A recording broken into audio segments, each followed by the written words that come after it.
الحمد لله نحمده ونستعينه ونستغفره ونؤمن به ونتوكل عليه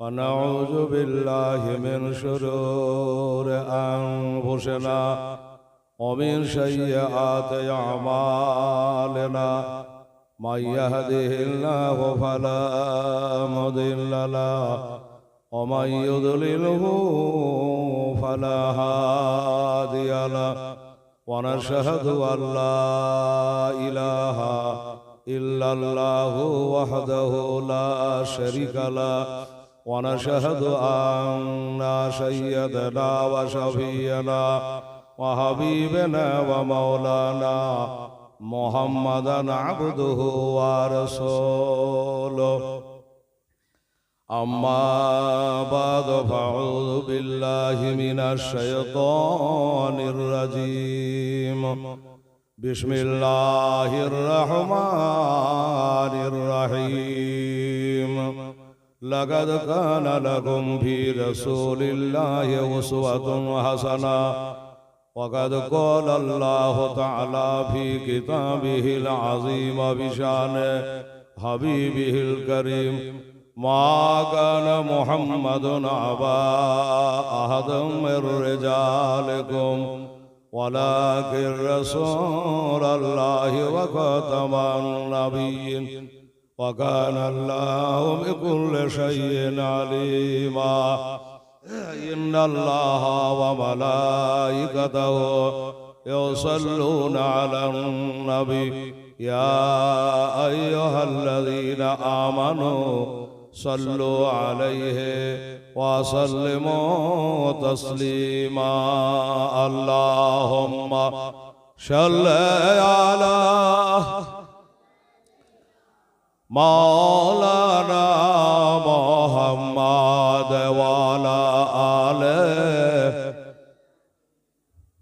مولانا محمد صلى الله تعالى عليه وسلم بسم الله الرحمن الرحيم سبحان ربك رب العزة عما يصفون وسلام على المرسلين والحمد لله رب العالمين أكبر دعاء قرن اللهم صل على سيدنا شفيعنا حبيبنا مولانا محمد بارك وسلم صلاة وسلاما عليك يا رسول الله صلاة وسلاما عليك يا حبيب الله قال رب اشرح لي صدري ويسر لي أمري واحلل عقدة من لساني يفقهوا قولي وصلى الله تعالى على خير خلقه وأزواجه وذريته وأهل بيته أجمعين برحمتك يا أرحم الراحمين آمين ثم آمين بحق لا إله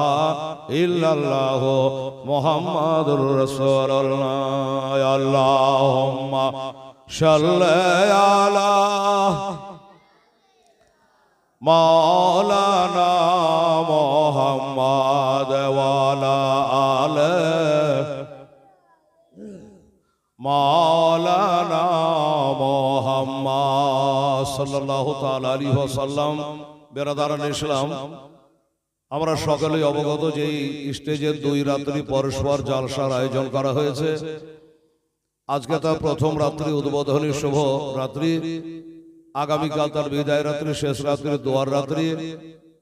আর আগামীকালকে তো জানছেন ইন্টারন্যাশনাল বক্তা হযরত আল্লামা মাওলানা মুফতি আলহাজ তাওশিফ রেজা শাহে মাদাজিল্লাহুল আলী খামদানে আলা হযরত কাল আসবেন। তার নূরানি চেহারা আমরা দেখব।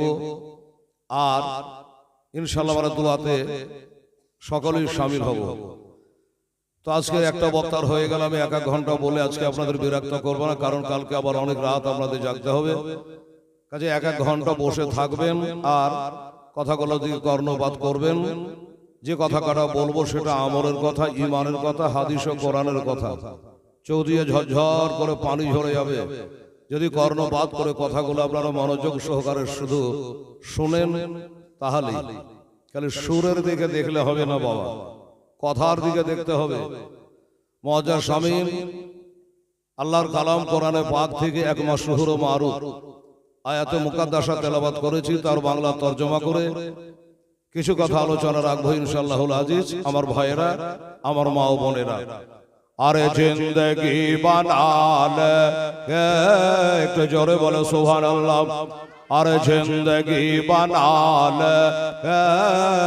কহা কে ইয়া রাসূলুল্লাহ,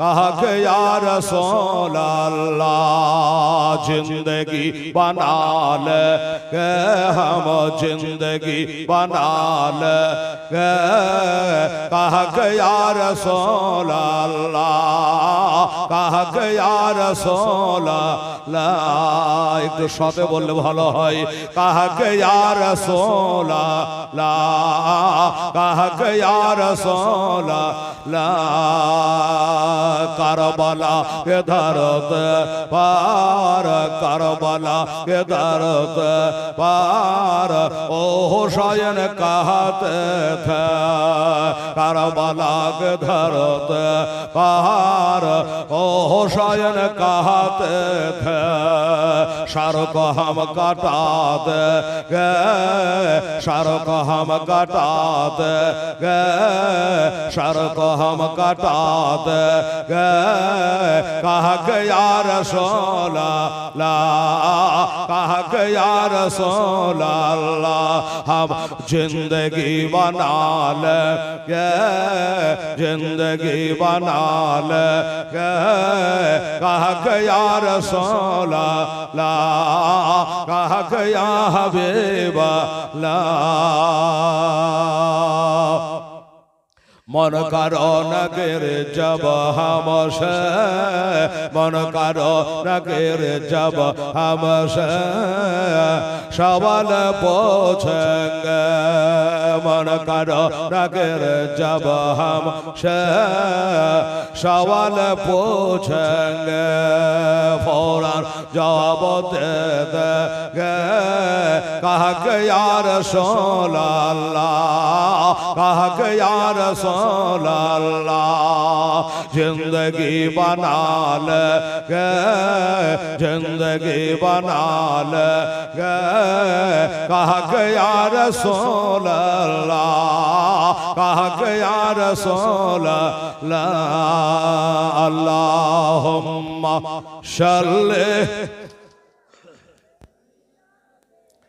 मौलाना मोहम्मद वाला आले सैयदना मौलाना मोहम्मद सल्लल्लाहु ताला अलैहि ওয়াসাল্লাম। যাই হোক, সমস্ত তারিফ ও প্রশংসা আল্লাহ রাব্বুল আলামিনের জন্য, যিনি এক অদ্বিতীয় ওয়াহদাহু লা শারীক, যিনি বিশ্ব নিয়ন্তা, রুজিদাতা, পালনকর্তা, রক্ষাকর্তা। সেই মহান খোদা তাআলার কোটি কোটি তারিফ ও প্রশংসার পরে দরুদ ও সালাম অবতীর্ণ হোক সর্বশ্রেষ্ঠ পয়গম্বর, আখেরি পয়গম্বর, শেষ জামানার শেষ পয়গম্বর, যিনি মা আমিনা লাল আব্দুল্লাহ দুলাল শাহনশাহ জি ওয়াকার মদিনা কা তাজদার, মক্কার সরকার হুজুর আহমদ মুখতার জনাবে মুহাম্মাদুর রাসূলুল্লাহ সাল্লাল্লাহু তাআলা আলাইহি ওয়াসাল্লামের প্রতি লাখো বার কোটি বার দরুদ ও সালাম অবতীর্ণ হোক। আমরা সকলে বলি একবার আল্লাহুম্মা আমিন। আল্লাহ রাব্বুল মুহাম্মাদিন সাল্লাল্লাহু আলাইহি ওয়াসাল্লাম নাহানু ইবাদু মুহাম্মাদিন সাল্লাল্লাহু আলাইহি ওয়াসাল্লাম বাদগাজারিশ আজকে আমি আপনাদের সামনে তেলাওয়াত করেছি, সেটা হলো আউযু বিল্লাহি মিনাশ শাইতানির রাজিম, বিসমিল্লাহির রহমানির রহিম, লাকাদ কানা লাকুম ফি রাসূলিল্লাহি উসওয়াতুন হাসানাহ। সাদাকাল্লাহুল আযীম। আল্লাহ রাব্বুল আলামিন বলল, নিশ্চয় আমার নবীর আদর্শই হলো তোমাদের জন্য উত্তম আদর্শ, আমরা যারা আমার মায়েরা বোনেরা ভাইরা বাবারা সবাই আমরা যদি নবীর তরিকা মোতাবিক চলি, নবীর সিরাতের উপরে চলি, বাবা নবীর জিন্দেগির মতো চলি, তাহলে আমাদের ইহ জগৎ এবং পরজগতে কামিয়াব হবে ইনশাআল্লাহ। নবীর তরিকা মোতাবিক চললে বাবা নবীর আখলাক, নবীর চরিত্র, কোরআন বলছে ইন্নাকা আলা খুলুকিন আযীম, সারা বিশ্ব জগতে আমার নবীর মতো চরিত্রবান আর কেউ ছিল না। একজন হিন্দু পণ্ডিত সেও বয়ান করছে বাবা যে হ্যাঁ, যদি পৃথিবীর বুকে একজন সুপুরুষ ছিল, সুচরিত্রবান ছিল, তিনি হলো মুহাম্মদ মুস্তাফা সাল্লাল্লাহু তাআলা আলাইহি ওয়াসাল্লাম। ইনি হলেন পৃথিবীর মধ্যে এক নম্বর মানুষ। কে বললো? একটা হিন্দু পণ্ডিত বয়ান করছে। কিন্তু আমার মুসলমানদের মধ্যে বাবা অনেকে এটা কথা মুখ দিয়ে বেরায় না। কি বলে? বলে যে নবী তো একটা আমাদের মতনই মানুষ ছিল। আচ্ছা, তোর মতো মানুষ, এটা কি নবীর শান বাড়ালি? কোরআন বলছে ওয়ারা ফানা রাখা জিকরাক, নবী গো তোমার মানুষ সম্মানকে আমি আল্লাহ তাআলা বাড়িয়ে দিয়েছি। জোরে বলে সুবহানাল্লাহ। আমার নবীর সম্মান আপনি বাড়াতে পারবেন না, আমি বাড়াতে পারবো না। যেমন বাড়াতে পারবো না তেমনি আমি নবীর শান কমাতে পারবো না। আল্লাহর পরে যার শান ও মান তিনি হলেন আমাদের পিয়ারা নবী সাল্লাল্লাহু তাআলা আলাইহি ওয়াসাল্লাম। বাবা নবীর চরিত্র দেখেই মানুষ এসে নবীর কাছে ঝাঁকে লা ইলাহা ইল্লাল্লাহ মুহাম্মাদুর রাসূলুল্লাহ সাল্লাল্লাহু আলাইহি ওয়াসাল্লাম এই কালেমা পড়ে নিয়েছে। বেরাদারান ইসলাম সাহাবায়ে কেরাম, দোস্ত বুজুর্গ, তলোয়ার দিয়ে নয়, লাঠি দিয়ে নয়, শক্তির গরমে নয়, হিম্মত দেখিয়ে নয়, বংশবলির গরম দেখিয়ে নয়, নবী ইসলাম প্রচার করেছে তার চরিত্র দ্বারা, তার আখলাক দ্বারা, তার বুদ্ধির দ্বারা। বেরাদারান ইসলাম সাহাবায়ে কেরাম, ভাইরা আমার বাবারা, এরকম কাফেররা অনেকে পরীক্ষা করার জন্য আমার নবীর কাছে এসেছে, পরীক্ষা করার জন্য এসেছে। পরীক্ষায় উত্তীর্ণ যখন হয়ে গেছে তখন তারা কালেমা পড়ে মুসলমান হয়ে গেছে। বেরাদারান ইসলাম সাহাবায়ে কেরাম, হাইরে নবীর ব্যবহার। এই দেখেন বাবা শুনুন, একটা ঘটনা বলবো, আপনাদের সামনে টাইম পার হয়ে যাবে। এই ছেলেটা হলো মাত্র 8 বছরের বাচ্চা। এর নামটা কি? বাবার নামটা কি? এই ছেলেটার নাম হলো হযরতে যায়েদ। আমার মা বোনেরা বুঝতে পারবে, একবারে গটগটে আওয়াজ। ছেলেটার নাম যায়েদ, 8 বছর বয়স। মা যাচ্ছে, ওই ছেলের মা যাচ্ছে তার মায়ের বাড়ি, মানে ছেলেটার নানির বাড়ি বেড়াতে। তো দেখবে নানির বাড়ি গেলেই ছেলেরা পাছা ধরে, মা আমিও যাব, বলে না আমিও যাব মা। তো যাবি তো চল। নিয়ে গেল, নিয়ে যাওয়ার পরে নানার বাড়িতে পৌঁছালো, খাওয়া দাওয়া করলো, নাস্তা পানি হলো। 8 বছরের ছেলে সমবয়স্ক ছেলেদের সঙ্গে একটু বাইরে খেলতে চলে গেছে। মা ভাবছে যে নানার বাড়ি বেড়াতে এসছে, একটু খেলাধুলা করছে, করুক। কিন্তু কে জানছে বাবা, ছেলে খেলতে গেল, আজও গেল, কালও গেল, আর ঘুরবে না। মা কি জানতো ছেলে আমার আর আমি বুকে পাবো না, আজকের মতো আমার বুকখান খালি হয়ে যাবে, এটা কি মা জানতো? জানতো না। আর জানলে হয়তো বা যেতে দিত না রে বাবা। ওইখানে খেলতে খেলতে বাবা একজন চোরা এসে চুরি করে, সবাই থাকলো, ওই 8 বছরের বাচ্চাটাকে চুরি করে নিয়া ওই মক্কা শরীফে একটা মেলা বসতো, বাজার বসতো, এটাকে বলে ও কাজের মেলা। ওই মেলাতে নিয়ে গিয়ে বাবা বেচার জন্য হাজির হইয়াছে। আরে বাচ্চা তো বাচ্চা দূরের কথা, চোরেরা মসজিদের মাইক রাখে না, মসজিদের ঘড়ি রাখে না, মৌলবি মৌলানা মানে না, পীরলি মানে না। বাবা যেখানে সুযোগ পায় ওখানে হাত ভরে দেয়। এরা বাবা জাহান্নাম আর জান্নাত বোঝে না, এরা কবর হাসরের ভয় বাবা তাদের দিলে না। বাবারা আমার মা বোনেরা, ছেলেটার মুখে হাত দিয়ে মুখে চেপে মায়ের বুকে খালি করে দিয়া ওই বাজারে গিয়ে বাবা বিক্রি করার জন্য উঠেছে। আল্লাহর হুকুম দেখেন বাবা, এবার ওই ছেলেটাকে কেনার জন্য বাবা অনেকে আছে, কিন্তু অনেকে তো পাবে না। একটা ছেলে বাবা, ওই লোকটা হিকিম বিন হিজাম রাদিয়াল্লাহু তাআলা, এই লোকটা চিন্তা করলো আমার একটা ফুফু আছে নাম করা ব্যক্তি, ওই মায়ের নাম হলো হযরতে খাদিজাতুল কুবরা রাদিয়াল্লাহু তাআলা না, বিশাল বড় লোক, বড় লোক ব্যক্তি। ব্যক্তি হযরত খাদিজা মনে করলো এই ছেলেটাকে কিনে নিয়ে গিয়া আমার খাদিজার ফুপুর বাড়িতে যদি দিয়ে দে, আমার ফুপুর চাকর বাকর দরকার আছে, গোলামের দরকার আছে, ওইখানে সে গোলামি করবে, খাওয়া দাওয়া করবে, বড় হবে। জিজ্ঞাসা করলে ভাই এ 8 বছরের ছেলে বাজারে বিক্রি করতে এসে দাম কত লাগবে? বলো দাম। বলে 400 দিরহাম দাম লাগবে। আরে টাকা তো ডোম চামারের ঘরে আছে রে। মনে করে 400 টাকা দিয়া এই ছেলেটাকে ক্রয় করে যদি আমার ফুপুর বাড়িতে পৌঁছে দে, আমার ফুপুর মনটা জয় হবে, এ ফুপুর মনটা খুশি হবে। কিন্তু বাবার ওই ছেলেটার কপালে আমার আল্লাহ জান্নাত লিখে রেখেছে। দেখলেন বাবা, ওই ছেলেটা জান্নাতি, জান্নাতি। ওর মার কাছে থাকলে জান্নাতি হতো না, আর বাবার কাছে থাকলে জান্নাতি হতো না, আর বাবা চাচার কাছে থাকলে, নিজের দেশে থাকলে জান্নাতি হইতো না। আল্লাহ যে লিখে রেখেছে রে বাবা কপালে, এইটা রদ হইবে না। ওকে 400 টাকায় কিনে এনে মা খাদিজার কাছে পৌঁছালো। মা খাদিজা হলে ছেলের ফুফু, যে কিনে আনলো। ফুফু গো, সস্তাতে একটা ভালো ছেলে পেয়েছে, তোমার গোলামি করবে, তুমি রেখে দাও। মা খাদিজা বাড়িতে রেখে দিল 8 বছরের ছেলেটা। বাবা এবার 8 বছরই তো থাকবে, 9 হলো, 10 হলো, 11, 12, এইভাবে বড় হয়ে যায়। এদিকে যখন ছেলেটার বয়সও বাড়ে, মা খাদিজার বয়সটাও বাড়ে। এই বাড়তে বাড়তে বাবা যখন মা খাদিজার বয়স 40 বছর হয়ে গেল, আর আমার বিশ্ব নবী মুস্তাফার সাথে বাবা বিয়ে হয়ে গেল। কি করে জান্নাতি হলো দেখে। মা খাদিজার কাছে যে জান্নাতি হলো না, এবার মা খাদিজার যখন আমার নবীর সঙ্গে বিয়ে হয়ে গেল, আর বিয়ে হওয়ার পরে মা খাদিজার টাকা পয়সা, মালধন, চাকর নৌকার গোলাম যা কিছু ছিল আমার নবীর পদতলে বাবা সঁপে দিয়েছিল।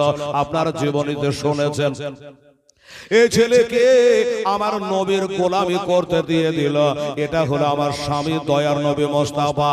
এবার ওই নবীর গোলামি করতে আরম্ভ করলো। বাবারে নবী যখন নামাজ পড়তে যায় ওজুর পানি আগিয়ে দেয়। বাবা যখন কোথাও বের হয় নবীর জুতা মোবারক গলা সোজা করে দেয়, নবীর আশা মোবারক ধরিয়ে দেয়। নবীর সাথে সাথে বাবা নামাজ আরম্ভ করে দিয়েছে, নামাজ আরম্ভ করেছে। আমার নবী মুস্তাফার আখলাক দেখে ওই ছেলে বলে, নবী গো আপনি নামাজ পড়ছেন, আমিও নামাজ পড়বো, আমিও দিনের কাজ করব। বাবা এই যে আপনাদের মৌলানা বলল নামাজ রোজা সবার জন্য নয় রে বাবা, রোজা সবার জন্য নাই। কোরআন বলে ইয়া আইয়ুহাল্লাযীনা আমানু কুতিবা আলাইকুমুস সিয়ামু কামা কুতিবা আলাল্লাযীনা মিন ক্বাবলিকুম লাআল্লাকুম তাত্তাকুন। 1 মাস শ্যাম সাধনা করলে কি বাবা করেছেন তো? 1 মাস রোজা রেখেছে, তারাবির নামাজ পড়েছে, তারপর আজকে জান্নাতের বাগিচায় বসে আছেন। কি আপনারা ভাগ্যবান। তো বাবা রে, রোজা হলো ইমানদারের জন্য। আর মৌলানা পড়লেন ইন্নাল্লাহা ওয়া মালাইকাতাহু ইউসাল্লুনা আলান নবী ইয়া আইয়ুহাল্লাযীনা আমানু সাল্লু আলাইহি ওয়া সাল্লিমু তাসলিমা। আর দরুদ হইল ঈমানদারের জন্য, জান্নাত হইল বাবা জান্নাত ঈমানদারের জন্য, নামাজ হলো ঈমানদারের জন্য। কালেমা না পড়লে তো নামাজ পড়ে দরকার হবে না, রোজা রাখা দরকার হবে না। ওই ছেলেটা নবীর পিছনে পিছনে বেড়ায়, নবীর কাছে কালেমা পড়ে নিল, আশহাদু আল্লাহ ইলাহা ইল্লাল্লাহ ওয়া আশহাদু আন্না মুহাম্মাদান আবদুহু ওয়া রাসূলুহু। কেমন করে জান্নাতি হচ্ছেন দেখেন বাবা। এবার কালেমা যখন পড়ে নিয়েছে, এবার ওযু করবে কেমন করে, নামাজ পড়বে কেমন করে। আমার নবী যখন ওযু করে বাবা ও ফলো করে কোন দিকে কেমন করে পানি গড়াচ্ছে, নাকে পানি কভার দিচ্ছে, কেমন করে মাথা মাসা করছে ইত্যাদি দেখে দেখে দেখে দেখে বাবা অনেক কিছু শেখা যায়। বাবা ও ভাইরা, পড়ার থেকে শুনে বেশি মুখস্থ হয়ে যায়। অন্ধ ছেলেরা হাফেজ হয়, শুনে শুনে শুনে মুখস্থ করে নাই। এই ছেলেরা নবীর আখলাক দেখে, নবীর চরিত্র দেখে, নবীর কাজ দেখে দেখে বাবা সম্পন্ন শিখে ফেলেছে। বাবা জামাতের সঙ্গে নবীর সঙ্গে নামাজও পড়তে আরম্ভ করে দিয়েছে। কিন্তু একটা দুঃখের কথা হলো বাবা, এই ছেলে তো নবীকে বেশ দুনিয়ার সবকিছু ভুলে গেছে, মা ভুলে গেছে, বাবা ভুলে গেছে, দেশগঞ্জ শহর ভুলে গেছে, নানির বাড়িতে গিয়ে হারিয়ে গিয়া আমি নবীর বাড়িতে আছি এসব ভুলে গেছে। কেন ভুলেছে? একমাত্র নবীর চেহারার দিকে তাকায়া, আমার নবী মুস্তাফার আখলাক দেখে, নবীর ব্যবহার দেখে বাবারে বাপের কথা ভুলে গেছে। তাই তো নবীজি হযরত যায়েদকে পালিত পুত্র নিজের বেটার মতো ভালোবাসত রে বাবা।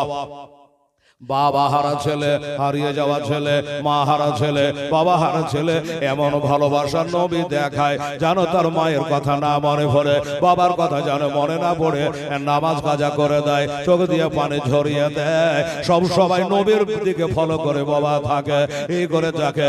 নবী যখন কাবা ঘরে যায়, মাকাবা ইব্রাহিমা মুসাল্লা, আগের বক্তা বলল রে ও হাজী সাহেবেরা, এবার হজে যাওয়ার পরে ওই মাকাবা ইব্রাহিমা মুসাল্লা যেখান করে হাজীদেরকে 2 রাকাত নামাজ পড়া হলো ওয়াজিব, এইখানে 2 রাকাত নামাজ পড়া হলো ওয়াজিব। 7টা চক্কর দিয়ে আসার পরে ওইখান করে বাবার নামাজ 2 রাকাত হাজী সাহেবেরা পড়ে আল্লাহর কাছে দোয়া রাখে, আল্লাহর কাছে দোয়া করে, আল্লাহ দোয়াখানা কবুল করে নেয়। যাই বলে চোখের পানি ফেলায় নিজের গুনার জন্য, আল্লাহর কাছে কাঁদবে, আল্লাহ তাআলা কবুল করে নেয়। আমার নবী বলেছে রে আমার উম্মতেরা, তোরা যদি আরফার ময়দানে পৌঁছাতে পারে তবেই তোদের হজ আল্লাহ কবুল করে নেবে। কারণ হলো ওইখান করে আদমের দোয়া আল্লাহ তাআলা কবুল করেছিল, আর তোরা হলি আদমের সন্তান। কথা ঠিক কিনে বাবা? আদমে তোরা হলি সন্তান।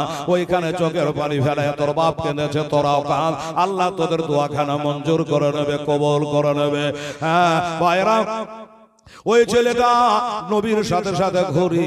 একদিন আমার নবী কাবা ঘরে যাচ্ছে, এখন যেমন কাবা চকচক করছে, বারান মসজিদে হেরেম যেটা তার বারান্দা সব মার্বেল করা হয়েছে। আশ্চর্য ব্যাপার হলো এটা, বাহিরের বাবা টালিতে পা রাখা যায় না, কিন্তু যতই রোদ পড়ুক না কেন 60-65 ডিগ্রিতে যদি রোদের তাপ পড়ে যায় ওই কাবার বারান্দায় পা পড়বে না। জোরে বলো সুবহানাল্লাহ। পা পড়বে না রে বাবা। ওইখানে মানুষ দাঁড়িয়ে নামাজ পড়ছে, তপ করছে, জপ করছে, দুনিয়ার খেয়াল থাকে না। একটা কথা বলি আপনাকে, একটা ছোট্ট বাজার যদি বসে যায়, একটা মেলা যদি বসে যায়, একটা অনুসন্ধান অফিস বসে যায়, আরে এই আমাদের পাথর চাবড়ি যদি যান, আজমির শরীফ যান, বা আপনি পান্ডুয়া শরীফ যান বা সাদুল্লাহপুরে যান, দেখবেন সেখান করে অনেক কুকর্ম হয়, অন্যায় হয়, চুরি হয়, মাইকে বলে পকেট মার হইতে সাবধান, এইসব বলে বাচ্চা হারিয়ে। আশ্চর্য ব্যাপার, এই মক্কায় এমন একটা জায়গা, আরে পাথর চাপড়িতে হয়তো 2 লাখ লোক হয়, পান্ডুয়াতে হয়তো 1000, 2000, 5000 হয়, আর কাবা শরীফে 40 লক্ষ মানুষ, 40 লক্ষ মানুষ কাবা ঘর করছে। আমার মায়েরা রয়েছে, হাজী বিবিরা রয়েছে, হাজী সাহেবেরা রয়েছে। আল্লাহর কসম ওইখানে কোনোদিন পকেট মারি হয় না, অনুসন্ধান অফিস থেকে মাইকে এলান করে না, অনেক লোকজন হয়েছে, তোমরা পকেটটা সাবধান করবে। কেউ বলে না, জানে ওইখানে চুরি করা যায় না, ওইখানে অন্যায় করা যায় না। দুনিয়াতে অন্যায় করে করে এসেছি, অন্যায় মোচন করার জন্য আল্লাহ তোমার ঘরে কাবা ঘরে এসেছি, ওইখানে মানুষ কেউ অন্যায় করবে না, পাপের কাজ করবে না রে বাবা। আমার ভাইয়েরা, আমার মায়েরা, বোনেরা, বাবা তাই বলছিলাম বাবা, আমার নবী বলছেন যায়েদ রে আমি একটু কাবা শরীফ তপ করতে যাব। যায়েদ ছেলেরা যেমন বাপের পিছে ধরে, আব্বা গামিয়ে যাব, হযরতে যায়েদ বলছে ইয়া রাসূলুল্লাহ, হাবিবাল্লাহ, আপনার সাথে ভাতে সব সময়ের জন্য আমি কাবা ঘর তপ করতে যাবেন নবী গো। হুজুর কাবা শরীফ তপ করলে কেমন নেকি হয়? যায়েদকে বলছেন নবী, যায়েদ রে কাবা শরীফের নেকি তুই শুনবি বেটা, আয় আমার কাজ খানাই বুক খানাই রে, তোর বাবা হারা মা হারা সন্তান, তুই আমাকে বাবার মতো জানবি রে, আমাকে মায়ের মতো জানবি রে। এই যায়েদ কান করে শুনে নে, এই কাবা ঘরে একটা যদি কেউ নেকির কাজ করতে পারে আমার আল্লাহ তাকে 1 লক্ষ নেকি দিয়ে দেয়। একটু জোরে বলে সুবহানাল্লাহ। নাকি হুজুর একটা নেকি করে 1 লাখ নেকি হয়? বললো হ্যাঁ। আচ্ছা হুজুর কেউ যদি 1 রাকাত নামাজ পড়ে নেয় তো কি হয়? বলে 1 রাকাত নামাজ যদি কাবা চত্বরে কেউ আদায় করে নেয় 1 লক্ষ রাকাতের নেকি আল্লাহ তারে দেয়। সুবহানাল্লাহ। ছেলে বলল, জায়েদ বলল, হুজুর নবী গো, এতই যখন নেকি, এক রাকাত পড়ে যদি এক রাকাত নেকি পাওয়া যায়, একটা নেকি করে যদি 1 লক্ষ নেকি হয়ে যায়। হুজুর আমার জানার বিষয় আছে, যদি কেউ একটা গুনাহ করে দেয় তাহলে কি হয়? আমার নবী বলে, আমি আছি না রে জায়েদ, শুনে রাখ, জেনে রাখ, একটা যদি গুনাহ করে দেয় 1 লক্ষ গুনাহ হয়ে যায়। এমন হইল এই কাবার চত্বর, কাবা শরীফের। তাই না হুজুর বললে, হ্যাঁ হুজুর আমিও যাব, আপনার সঙ্গে যাব, একটু নেকির কাজে যাব।